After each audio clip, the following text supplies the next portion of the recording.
yavaş.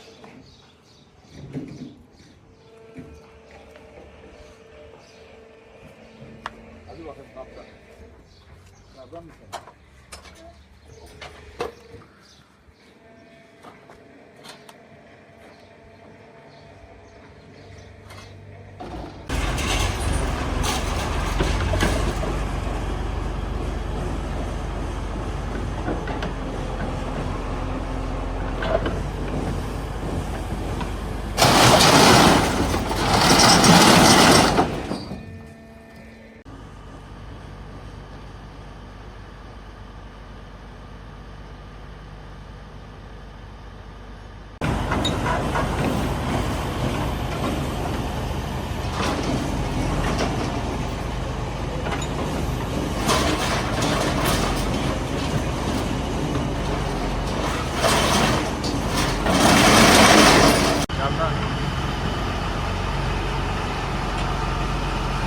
Babayı da al.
Sizi tanıyabilir miyiz?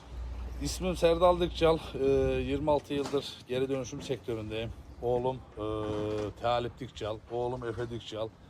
O büyük oğlumdan küçük oğluma şimdi makineyi öğretiyorum. Benim yanımda makineleri öğreniyor. Mera var. Uzun yıllardır hevesli. Biz de heveslerini gidermeye çalışıyoruz. Seviyorlar baba mesleğini. Bu şekilde. Bir şey söylemek ister misin o?